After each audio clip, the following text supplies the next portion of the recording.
you know, a child just can't help it when one of his or her mates farts. They just have to be going. Even in the sermon. Let us share this reading from Psalm 111, verses 1 through 3. Now, this psalm is the reading for the day, the psalm for the day. So if you wanted to go back home, you could read the whole psalm for yourself, but we don't have enough paper to do that, so this is a teaser. I will extol the Lord with all my heart, in the council of the upright and in the assembly. Great are works of the Lord. They are honored by all who delight in them. Glorious and majestic are his deeds, and his righteousness endures forever. Now I have two readings this morning. These are not from the lectionary. The first one is from Paul's letter to the church of Galatia. It's two verses. Paul writes, by contrast, the fruit of the Spirit is love, joy, peace, patience, kindness, generosity, faithfulness, gentleness, and self-control. There is no law against such things. Now, most people get confused when they hear that because they say fruits of the Spirit, but it's singular in the Greek. That's another sermon. There is no law against such things. See if you hear that phrase in this reading from the Metta Sutta of the Buddha called Words on Kindness. Now, sutta in the Sanskrit means thread. And there are tens of thousands of suttas, and no, Buddha didn't write them all. Probably not very many of them. But Jesus didn't write the New Testament either. A sutta means thread. And these suttas are meant to be the thread that weaves through the fabric that holds it all together. So says the Buddha. This is what should be done by one who is skilled in goodness and who knows the path of peace. Let them be able and upright, straightforward and gentle in speech, humble and not conceited, contented and easily satisfied, unburdened with duties and frugal in their ways, peaceful and calm, and wise and skillful, nor proud and demanding in nature. Let them not do the slightest thing that the wise would later reprove, wishing in gladness and in safety, may all beings be at ease. Whatever living beings there may be, whether they are weak or strong, omitting none, the great or the mighty, the medium, short or tall, small, the seen and the unseen, those living near and far away, those born and to be born, may all things be safe. Well, the world is certainly in a terrible mess. Financial markets are still uncertain. Violence flares in Iraq and Afghanistan, in Africa. The United Nations warns that the humanitarian efforts throughout Africa, particularly around Somalia and Darfur, are in collapse. The Bulletin of Atomic Scientists moved the doomsday clock 2 minutes forward to 11:55. Midnight is their metaphor for widespread nuclear conflict or the collapse of the entire biosphere. The scientists move the clock forward for two primary reasons. One, the standoff with Iran and North Korea on the question of nuclear weapons. And two, rapid degradation of the Earth's ecosystem due to global warming and our failure to respond to that degradation with determined speed.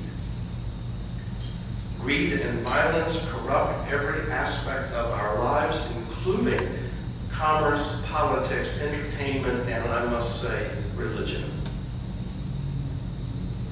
St. Paul describes these degradations as, quote, works of the flesh, including, and I think he would probably say today, but not limited to, fornication, impurity, licentiousness, idolatry, sorcery, enmities, strife, jealousy, anger, quarrels, dissensions, factions, envy, drunkenness, carousing, and things like these. At the international and personal level, we are surrounded by degradation. I am reminded of the joke that was going around about the parable of the prodigal son. It goes like this. You know the story. The young son took his share of his father's inheritance and spent it on wine, women, and song. The rest of it he just squandered away. It'll catch on in a few minutes. 7 deadly sins are still alive in the 21st century. In the words of 20th century theologian Paul Tillich, it is not an exaggeration to say that today humankind experiences in our situation in terms of disruption, conflict, self-destruction, meaninglessness, and despair, all realms of life. This experience is expressed in the arts and in literature, conceptualized in existential philosophy, actualized in political cleavages of all kinds, and analyzed in the unconscious. We human beings are deeply estranged from ourselves, our neighbors, and our planet.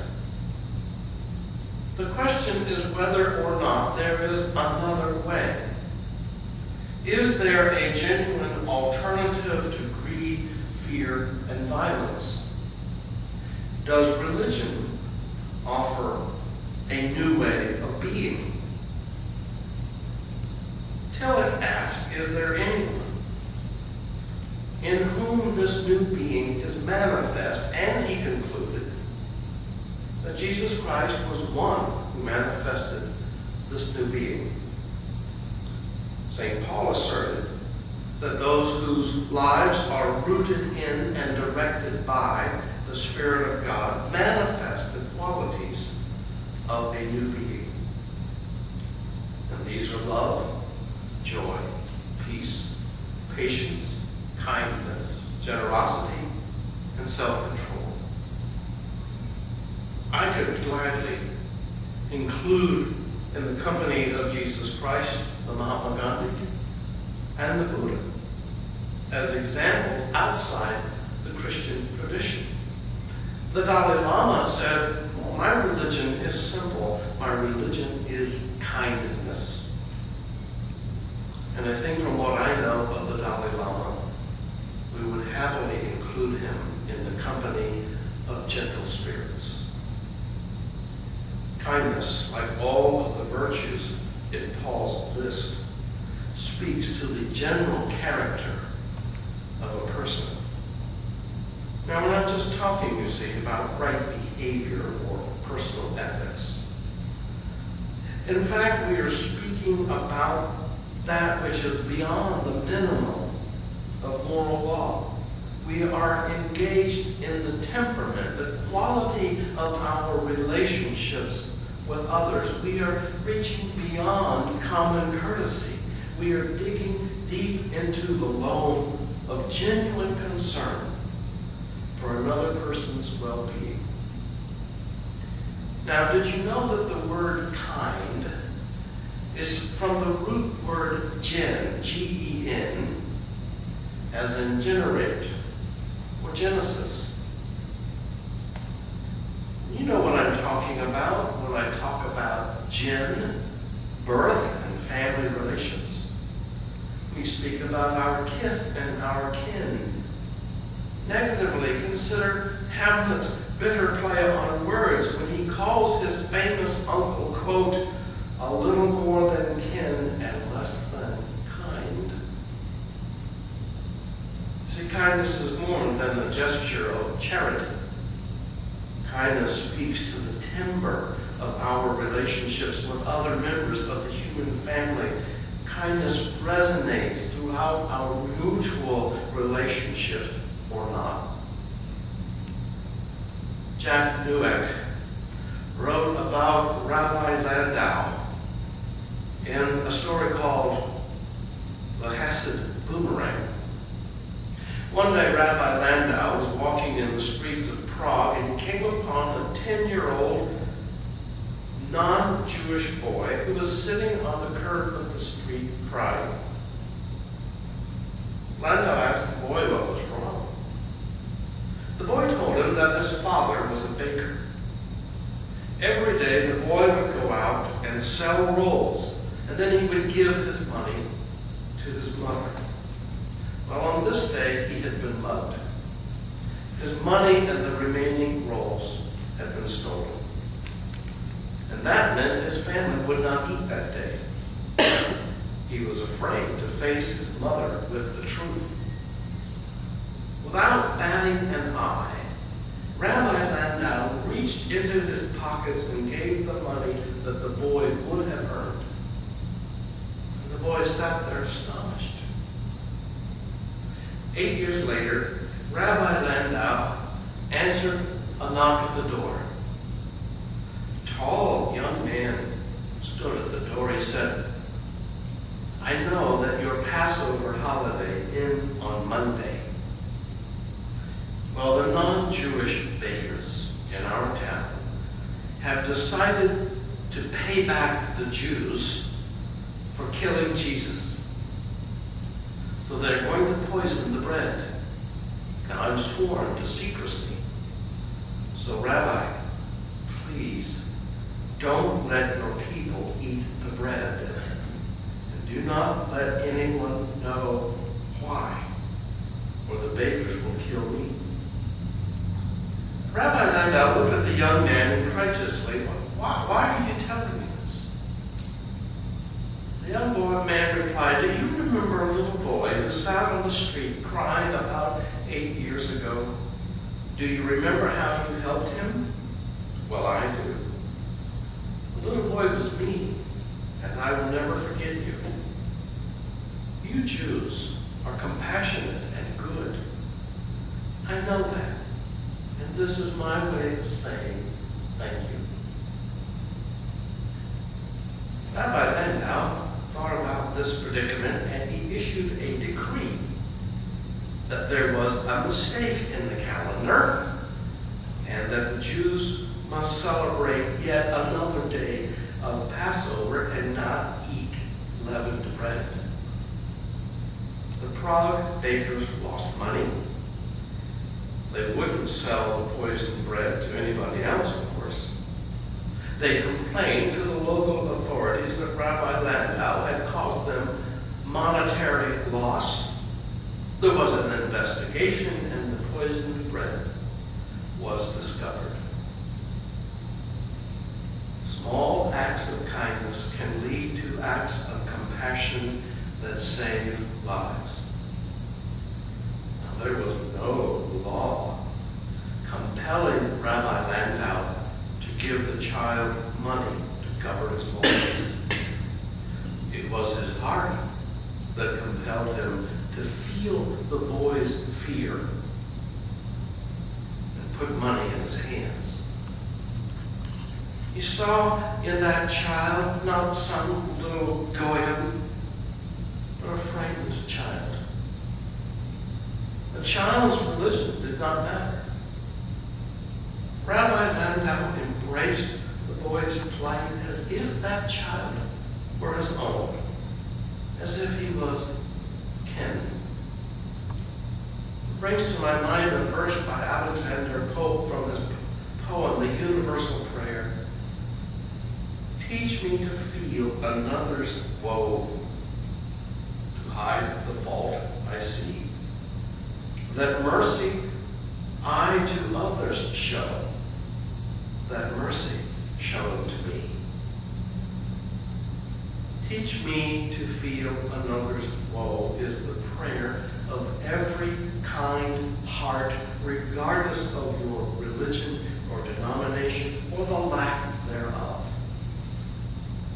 To such a heart, mercy has been shown. This is the kind of heart whose head has rested on the breast of love, held warm and snug in the arm of song and story. The kind heart has known the healing hand of mother or father whose band-aids dressed skinned knees and broken dreams. The kind heart knows the blessing and the kiss of forgiveness. The kind heart has tasted soup on cold days and salty tears of failure shed by our mothers on our behalf. The kind heart is the one welcomed home when we have strayed long and far. You know Mom's words. You probably heard them at one time or another. Oh, you must be hungry. Come on in and sit down and let me get you something to eat. Kindness is not a command. It is not something we can order. Kindness is not something you ought to do because you joined the church. Kindness is the disposition of the soul that has known kindness. Kindness emerges out of communities of mothers and fathers, brothers and sisters like this one, that nurtures and loves people. You know, the kind of community that sees you as kin, not members or clients or patients or pledge units.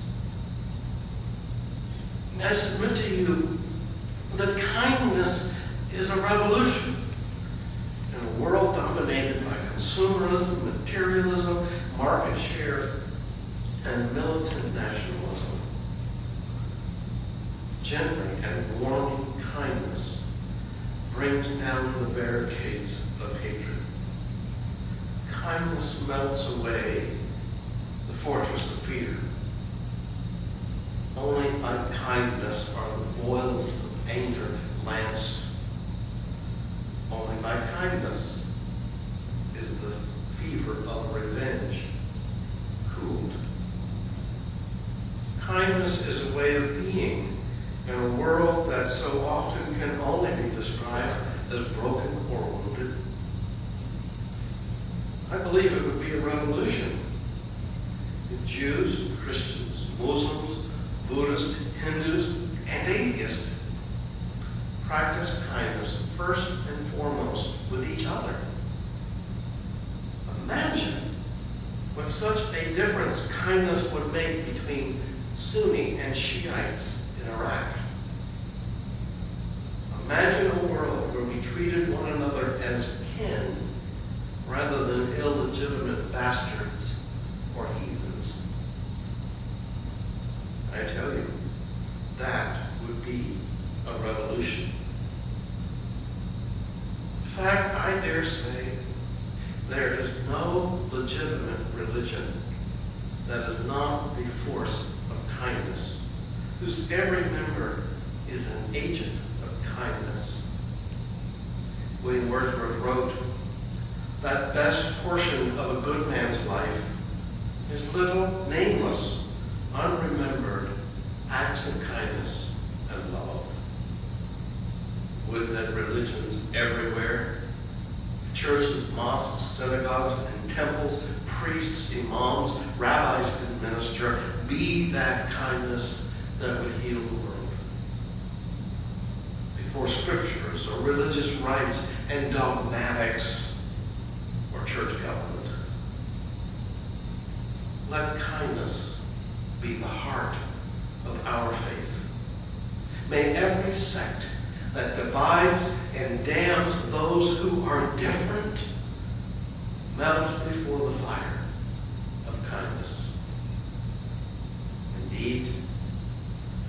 this season of financial crisis and political mayhem and violence everywhere, I am reminded of Jesus' words. When you hear wars, rumors of wars, do not be alarmed. This must take place, but the end is still to come. For nation will rise against nation and kingdom against kingdom. There will be earthquakes and hurricanes in various places. There will be famines. It is my prayer this evening that, surrounded as we are by such catastrophes, our faith might kindle kindness in every person we meet, every circumstance we encounter. My prayer is that the hearth be the center of a revolution in kindness.